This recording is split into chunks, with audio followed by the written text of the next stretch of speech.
Good afternoon, good evening, good morning, whatever time it is in your part of the world. A very warm welcome to Amsterdam in the Netherlands. Now, my name is John Clare. I'm a medical journalist from London, and it's a real pleasure for me to be here today hosting this event. Now, I've been here today with a group of real international experts who have taken part in quite a rare event. It's been a real multidisciplinary discussion about anemia management. Now, I say multidisciplinary because we have hematologists, oncologists, nephrologists, anesthesiologists, blood management experts, and a whole host of other people. Now, what we've been doing is talking about the best way of managing anemia in patients. The experts have come from all over the world, from Europe, US, and also from Australia, and I'll introduce you to some of them in a moment. Now, the discussions we've had have really focused on the best way of managing anemia, either with blood transfusions or with the erythropoietin-stimulating agents known as the ESAs. Now, the discussions have been thought-provoking, very lively, and to be honest, some of the things that we found out today have been quite surprising.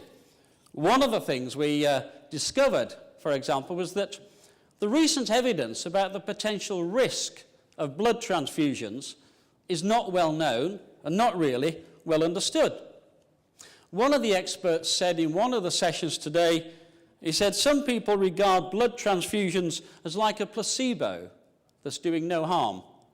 Now, he said that's not right. A blood transfusion has a risk, and that risk must be taken into account when we're thinking about patient management. Another expert from another company said, or country rather, from another country said, I think in my country people think that blood transfusions are like the weather. There's no point complaining about it. You may not like it, but there's nothing you can do. And that's not right either. Also, an expert from the UK, who we'll hear from later, he said, it would be interesting to imagine that the ESAs have been around for 60 years, and we suddenly came along and said, we've discovered this new thing called blood. Blood for transfusion. If we applied for a license today for blood, would it have the right safety and efficacy data to get through the approval process? So, very stimulating kind of stuff. Now, we've also had wide-ranging discussions about the different needs of different types of patients, about the need for education for clinicians and for health authorities. We've also heard about the cost of blood. A lot of people think it's free, but it's not. About the falling supply of blood and the rising demand for it. And we've also heard how the age of the blood that's used in a transfusion can have quite a dramatic effect on the outcome for that particular patient. So lots and lots of lively discussion. Now, our aim today is to bring you on this internet broadcast a flavour of those discussions with the distinguished panel of experts who've been with us. Now, I'll introduce them in just a moment, but before I do that, can I please have the first slide, which I need to draw your attention to, and it says that this meeting is organised and supported by Janssen Pharmaceutical Companies of Johnson & Johnson in EMEA, that the views expressed in these slides are those of the individual faculty members and do not necessarily reflect the views of Janssen or Johnson & Johnson. And the presentations may include discussion of off-label use of drugs. Now, the format, if we can have the next slide, please, for how this will work today, is we will have a number of quite short presentations from members of the scientific committee, but most of it will be panel discussion. And then we aim to finish by 5:30 this afternoon. So, without further ado, I would like to introduce our first speaker, who is Axel Hofmann from the Curtin University in Western Australia, and the Centre for Population Health Research. So, Axel, over to you. Hello, everybody. My topic is not seen here. Here are my disclosures of conflicts of interest. And I want to start right away with variability of transfusion across Europe. You can see Denmark, for instance, transfuses 65 units per 1,000 population compared to Romania with about 15 per 1,000. So there's a range in the ratio of 1 to 4 in transfusion utilization. But even more on a hospital basis. We looked into elective surgery in 16 public hospitals, for instance, in Austria, for METCH patients in orthopedic hip surgery. And you can see that for the same operation, depending on the hospital where you finally undergo the procedure, the likelihood ranges between 15% to 84% for the same intervention. And if you would say, let's assume that the first 5 are representing an acceptable transfusion rate, and you do the median of those as a benchmark, then you can clearly see there's a potential for reduction. But the question is, how could it be reduced, the transfusion utilization? Well, by applying 3 pillars. The first pillar is an optimization of hemopoiesis. The second one is the minimization of blood loss and bleeding, pre, intra, and post-op. And the third one is harnessing and optimizing the physiological tolerance of anemia. And this, of course, must be a multidisciplinary team approach. Now, what are the drivers to move one from a product-focused transfusion to patient blood management? I want to run quickly through 5 of these drivers. The first one is a supply issue. What you see here, and this is representative for many developed economies and countries, you can see that the 20 years increase of population or the population growth of the old age segment is about 75%, compared to the segment of the neonates up to 40 years, which is only about 15%. So in other words, on the supply side, there are more and more who need a transfusion, depending on less and less donating the blood necessary for these transfusions. So we have a supply problem. But the much bigger problem is the demand problem. This age segment, neonates to 40, they need just about 10 or 11 units per 1,000 population per year. This segment needs about 35. But the old age segment, which is exploding as a socioeconomic strata, uses 180 per 1,000 population. So you can see there is clearly a leveraged demand for blood products in the future with a shrinking supply. The next one is the cost of transfusion.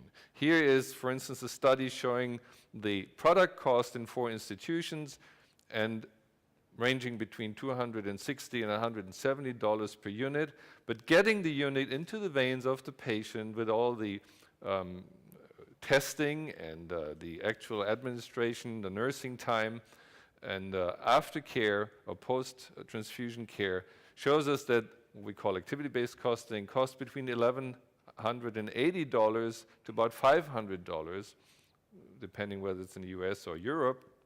And if you now multiply this cost per unit transfused with the transfusion rate per surgical patients, then you end up between $3,500 and about $2,100 per patient. The next aspect is risk or safety.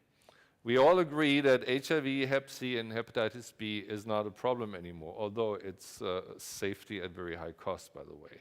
But what about the newly emerging infectious agents? There's potential for severe clinical outcomes according to the CDC, and there is support that there's other pathogens which might support elevation to a higher priority in the future, like chikungunya right now in Australia, moved on to this higher level.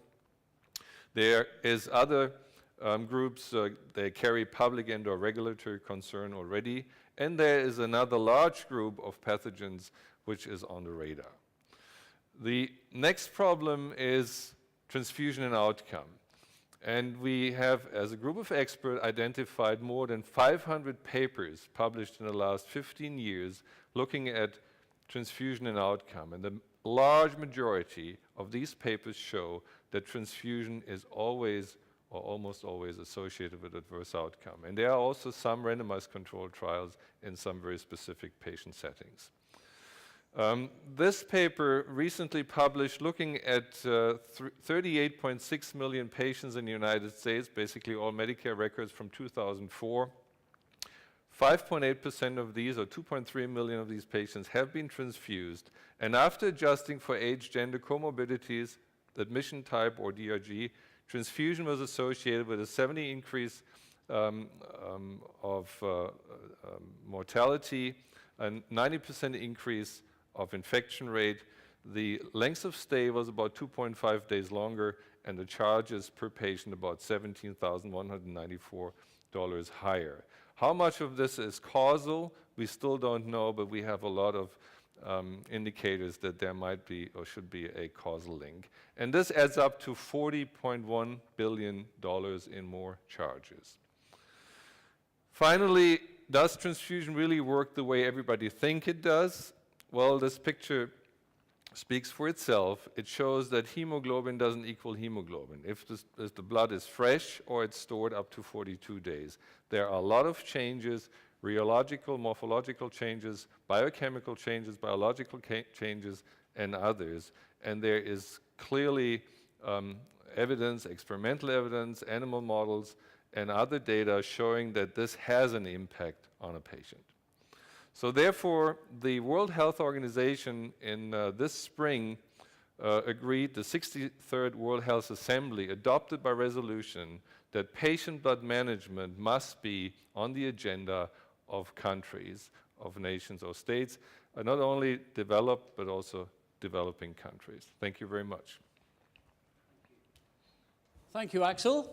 Excellent, great start. Can I ask the panel to come up to the stage now, please, because we are going to focus really on the discussions after that very good start. So we have joining us Mario Dicato, Pere Gascon, Paul Cornes, Donat Spahn, Arya Sander, and Gert Meyer. Okay, welcome to all of you. Okay, let me start, if I may, with how do you balance the safety of blood transfusions? Maybe start with Mario Dicato. How do you balance the safety of blood transfusions versus patient-driven outcomes? How safe are blood transfusions, first of all? Well, from what we heard during this meeting, you can divide it up in two areas. One is the product itself, and second is the outcome in the patient later on. So what is being checked very regularly, and I think very in a good fashion, is the product as such. The short-time side effects are usually registered and so on, but as far as late complications, there's not very much going on there. We need a lot of data that is not available as of now. And what about in the US? What happens there? How safe are blood transfusions regarded? Well, again, I think that it's the same applies in the US, that we have to look at the safety of the product versus patient outcome. And we know that infectious complications or transmission of infection, especially envelope virus, is now a statistical threat, really not a clinical threat anymore. But we know that the other, which is the non-infectious risk of transfusion, is one which is what we're grappling with and have a difficult time putting arms around it in terms of the clinical implications. One of them being immune modulation, because again, transfusions are an active tissue, and the recipient may end up with immune modulation, which may now affect their clinical outcome. And that's the area I think that we're really trying to get our arms around. So one is the risk of the product is clearly minimized by being as safe as possible. Mm-hmm. But we've all heard the term that the safest unit of blood is the one that doesn't get transfused. And then you have the other, which is patient outcome, which is we could see over the time there's more and more data point to the fact that there's an association with worse outcome, which is dose dependent when it comes to transfusion. Paul Connors from the UK, can I come to you? Because you were the person who earlier said if we'd invented blood today for transfusions, I'm not sure it would get through the safety and efficacy controls, approval process. What do you mean by that? When we develop a new agent, we go through a series of steps of safety, evaluation in patients, randomized trials against best practice. And I think because this is a product we've had for 100 years, transfusion, used in mass markets after the wars, lots of people who were injured, we never went through that. And we're using blood in ways now that wasn't envisaged. It was originally designed to support people who were hemostatically in real trouble. And I know in cancer patients, that's my specialty, that even when your hemoglobin's above 11, 1 in 3 of my colleagues will be giving a transfusion, presumably to increase quality of life. And yet, despite all our searching, we've only ever found one paper that suggested you could improve the quality of life of anemic patients when you transfuse them. So that to me says there's a huge knowledge gap. And once you start totaling up the potential costs of this, $40 billion in the US, similar amount in Europe, that's a huge unmet need and a reason for studies. And just thinking about blood as a drug suddenly brings to mind all the steps we do for a novel agent, how we use it, how we get peer review, how we get consensus about its use. Let's just do the same for blood. Pere Gascon, can I ask you, because we've had a lot of data presented today talking about the potential risks of blood transfusion, the potential downside, but that message hasn't got across. Is that because this is very recent data? People don't understand it, don't want to hear it? What is it? I think that it's a lack of information, a lack of education. This was a common theme in the big discussions. For instance, in oncology, all the data on the alarm signal, which is a real alarm signal transfusions, has been in the journals of intensive care, infectious disease, cardiac units, not in oncology. So obviously when we give a talk to our colleagues in oncology, they're surprised that we come with such incredible amount of data with clear alarm signals, and they are not aware of that. So they don't understand that. So I think a major, I would say, a bullet that we get from this discussion is information and education to all our colleagues to understand that it's a serious matter, there's alarm signals in transfusions, but we're not aware. Okay, let's turn to the patient outcomes, and perhaps I can come to Donat first, perhaps. What are you aiming to do with a transfusion? Are you aiming to improve their quality of life, overall survival, get the hemoglobin to the right level? What's your aim? Well, in the perioperative period, usually blood transfusions are given in order to improve oxygen delivery to the tissues, to improve oxygenation and function of the tissues. Now, if we look at the existing literature, we find that exactly this aim is not being met by transfusion, in that ischemic complications like myocardial infarction, stroke, and kidney injury are significantly increased in surgical patients who receive a blood transfusion. Therefore, the traditional view of how to use blood transfusion even perioperatively is not founded on any sound principles. So it's just history and behavior. Gert, what's your view? Well, I think the nephrology community is a little bit more advanced because we are more dealing with patients with chronic anemia.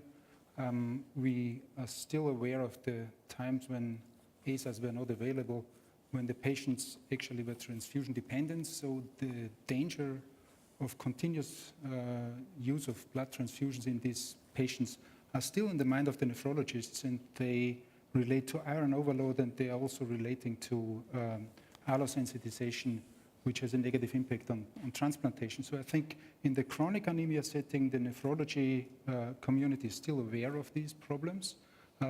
We have the aim to stay away from the critical hemoglobin levels that we used to accept in these patients. In these patients, the administration of blood actually led to an improvement of the quality of life. But this was a very low quality of life that was maintained. So we can do much better now. In the chronic kidney disease patient, not on dialysis, I think the situation is a little bit different. And I think here we have to find a policy how to use this product. Okay, I want to come back to dialysis patients in a few minutes, actually. What's your aim with the blood transfusion? Well, I think we need to step back, because I think that Mr. Hofmann presented the variability of transfusion across the nations in Europe, showing you again that there's very little science here. And I think we need to understand that blood is not bad. It's the act of transfusion which may get patients into trouble. And the issue is that the aim is not to confer risk. So we need to identify, and that's what Dr. Spahn was talking about, is the fact that we need to identify which patient population would benefit from a transfusion. Because in the absence of any benefit, all we are offering the patient is at risk at that point. So being a resuscitative agent, making a very difficult clinical decision, transfusion, it shouldn't be sort of a trigger, if you will, is the aim, if you will, in terms of transfusion medicine. So it still remains one of the most difficult clinical decisions to be made, and I think that, again, we need to at least show that we're not going to give harm to the patient, that we can demonstrate some benefit through the transfusion. And as already mentioned, it is becoming more and more difficult to demonstrate benefit, both in terms of studies on patient population outcome, as well as looking at the physiology of stored cells. Axel Hofmann, can I ask you, because one of the things that's becoming apparent is that it's very important to differentiate between different types of patients, of course. So it's not just a transfusion. You might have chronic kidney disease patients, as you mentioned, or people recovering from total hip replacement or whatever. How do you do that, and how does the patient's condition affect your decision? Well, the gross distinction is, of course, medical patients and surgical patients. Mm-hmm. But we can see that a lot of these principles, the patient blood management principles, apply to both groups to some degree. Mm-hmm. Can I move on to the age of the blood? Perhaps, Axel, stay with you for a moment, because you just presented a very dramatic picture there of the blood from 0 to, how many days was it? I can't remember now. Up to 42 days. 42 days, okay. Do people know that? I'm sure that the majority doesn't know that. They just think blood and the blood. Hemoglobin equals hemoglobin. But what we know is that in vitro there are dramatic changes over 42 days, and some of these changes occur already after 2 or 3 hours after donation. I mean, before you tell us that, what's the impact of those changes? That photographically, microscopically, they look very different. What would you get from 42-day-old blood that you wouldn't get from 1-day-old blood, or vice versa? Well, of course, we need more studies about this, but what we know is, for instance, we have vesiculation. And vesiculation, these little particles might be one of the contributors to thrombotic events. We know that there is impaired perfusion and reduced functional capillary density, which might be part of the explanation why the oxygen uptake is not the one we want to see after transfusion. There might be microchimerism involved. There is, because of the loss of nitric oxide, vasoconstrictive consequences. So there's a host of unintended consequences for which we have at least enough animal data, enough experimental data, and they are concurrent to some degree with the overall outcomes data. For instance, there was a study conducted in the United Kingdom by Gavin Murphy, published in Circulation. They looked into a cohort of 8,500 cardiothoracic or cardiac surgery patients, and they saw that the transfused patients, after looking into the confounders, that the number of ischemic events went up after transfusion rather than going down. But you would assume that the transfusion improves oxygenation and would not result in ischemic events. So the opposite is the case. Okay, we've got some questions in from the live broadcast. Thank you for the questions.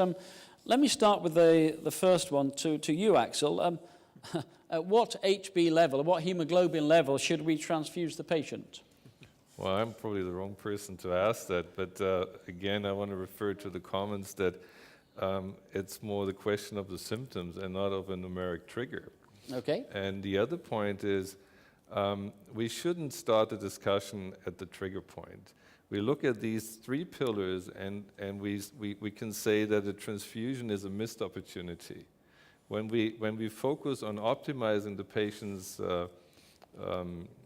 hematopoiesis, in other words, we fill the tank before he undergoes or she undergoes an intervention by stimulating the own blood system, and then we do all precaution to keep as much in the tank as possible, in other words, minimize the bleeding and blood loss, transfusion becomes obsolete in most of the cases, in elective surgery at least.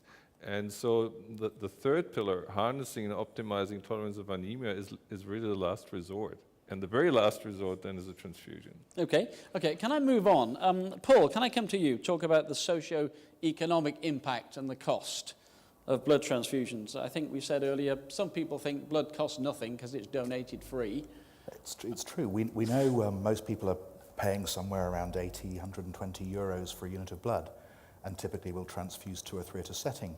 But once you just start looking at reimbursement that health authorities will pay, we are using a day hospital bed. We know that when people have hemoglobins down around 7 to 8 typical transfusion triggers, that they're often not self-caring, they need transport to hospital. And some of the studies that we've done suggest that you're paying over 1,000 euros for that unit of blood. And it doesn't stop there, because of course it's all been donated by someone and they've given up time. And we always think, what else could you do with that money? We joked about where people are getting transfusions. Very few people get a bed, they're sitting in chairs. It takes a big resource from the hospital that we could perhaps use in better ways. And so certainly in a cancer hospital, when we're transfusing people with hemoglobins of 11, and we're told by our colleagues in critical care that tissue perfusion perhaps is going to be fine at around 7 to 8, offers a huge opportunity for us to invest the money we're spending on that treatment, at least some of it, in researching the best way to use it. So I'm going to go back and argue to our medical research council, I hope, that we should get some more trials underway. Good. Do you think that there's enough health economic data out there for people to make that case, or will you be taken seriously if you go back to your hospital and say, look, this is actually costing a lot of money?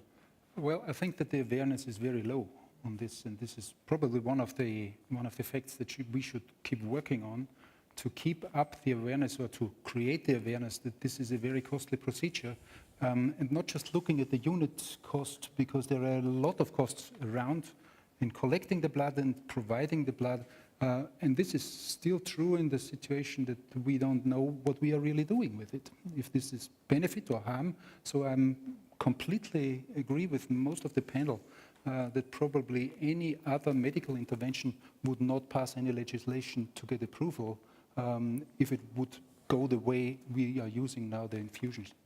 Are you? In the Well, US? you know, we've had, for the last 2 decades, we've had a few publications looking at the variability of transfusion.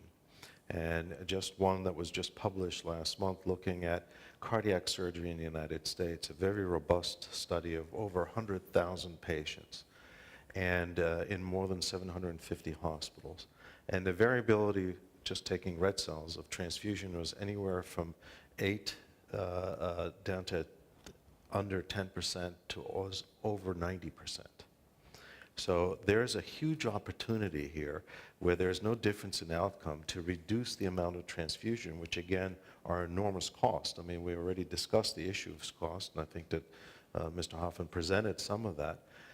But if you could see that you could reduce this utilization of resource and use those funds in other areas that we want to develop, the opportunity is there. So I think that we have plenty of data right now suggesting that our benchmarking, if you will, in terms of transfusion can always be lower than what it is right now, saving an enormous amount of resource. Is it a question really of changing the mindset of the doctors, in the sense that physicians and surgeons as well are always aware of the cost of drugs?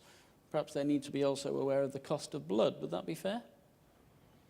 Yes, I think that's just one element. I think that there is an umbrella of education needs to be done.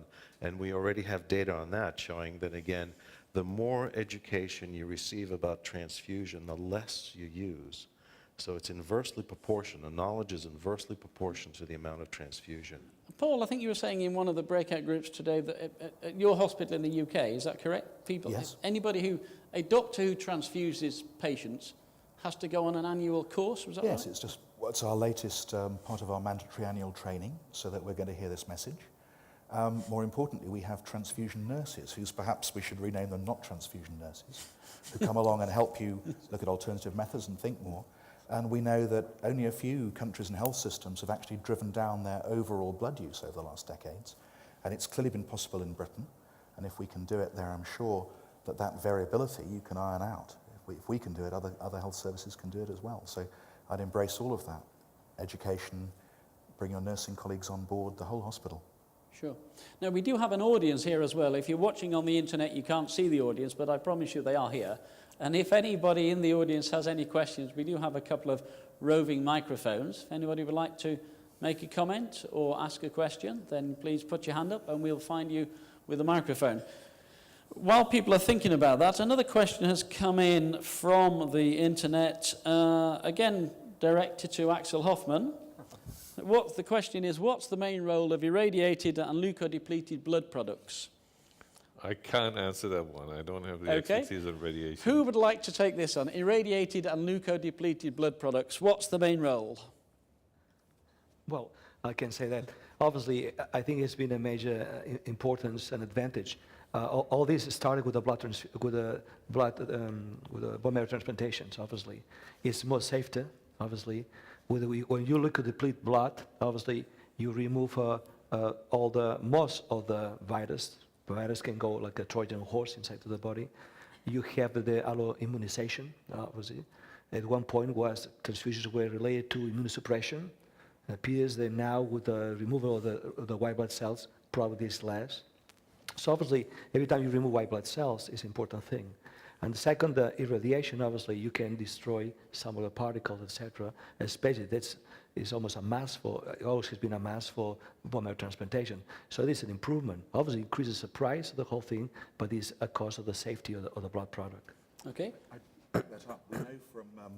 We know from our studies of transfusions in colorectal cancer that the earlier era transfusion studies showed a worse outcome, but in the modern era where we now use leukodepleted blood, that difference appears to have fallen back, suggesting that this immunogenicity theory has some backing behind it. Okay. Donat, do you have a comment? Well, yeah, I mean, the leukodepletion has been introduced in certain countries as a default measure, and the effect in terms of outcome in the surgical arena was not universally better at all. I mean, there are dozens of studies that specifically looked at that, and what they found was that some febrile reactions were probably a little less in patients receiving leukoreduced blood, but many or most of the major outcomes that we discussed before, namely mortality, major infection, lung injury, kidney injury, and all that did not change due to leukoreduction. So in certain little aspects, minor aspects, that might be beneficial, but in terms of major outcomes, there is not really a clear picture. Gert, from the nephrology point of view, is that the same? Well, I would disagree from the nephrology point of view, clearly, because I think even though the data have been produced about 10 to 15 years ago, that it has been shown in the patients that are on the transplant waiting list that non-leukocyte depleted red blood cell transfusion leads to allosensitization. This is creating a patient population that not only is difficult to handle after transplant, but that also has a prolonged waiting period to transplant. Both factors, I think, are associated at least with a deleterious outcome after transplantation. So I think in the nephrology community, the use of leukocyte-depleted blood transfusions has become a common practice. Okay. Finally, a view from the US? Well, not really a view from the US. Let's put things in perspective, and that is that the data is not definitive one way or the other in leukodepletion. And remember, it's a leukoreduction, really. It's not a leukodepletion. The normal unit of red cells contained is about 10 to the 9 white cells, and we reduce it to 10 to the 5. So there's still plenty of white cells left. The other issue is that we think of red cells as being completely inert and having no immune activity, and I think that that's something that we're now looking more. We need more data, but we're looking at that. So I don't think that the answer may be that leukodepletion is a better unit than a non-leukodepleted unit, but again, we're very focused on the product and not on the patient. The other issue is radiation, which shortens the life of the unit of red cells considerably, down to 24 hours. So again, if it's going to be used after radiation, it has to be done very, very quickly. Okay, I know somebody wants to come in here, but there's a question from the audience over there. If we can give that person a microphone, please. Can you tell us who you are, first of all? Ian McDougall from London in the UK. I was just going to pick up on Gert Meyer's comment about leukoreduction in the nephrology setting. In fact, I've had occasion to look at this recently, and it is incredibly conflicting. There is indeed a study, I think one of the strongest studies published in the Journal of American Society of Nephrology by Karpinski et al., showing absolutely no effect of leukoreduction on allosensitization in the nephrology setting. So I think there are data for and against a benefit for leukoreduction in the nephrology setting in terms of HLA sensitization. Okay, thank you. One other question from the internet, if I may, from India, aimed at Axel Hofmann, but that's probably because you were making the presentation when people were sending their questions in. So, now, in my country, the blood transfusion cost is lower than the ESA, in India this is, and being an oncologist, I find it difficult to keep patients waiting for hemoglobin to rise, then administer chemo. Axel, it says. Axel, what is your take on that? Do you think we should not go for ESA? Well, at least we should see what is the effectiveness of transfusion. We all perceive that transfusion, again, does the job everybody wants. Of course, you have a high hemoglobin level after you're transfused, but and you have corrected the lab value, right? But did you really fix the problem of the patient? And especially, what about the mid and long-term outcome of that patient? And this is, I think, the rather bigger question. Okay. Right, well, thank you very much. That's a great start to the panel discussions. I'd like you to ask you to thank the panel, and then we'll move on. Thank you.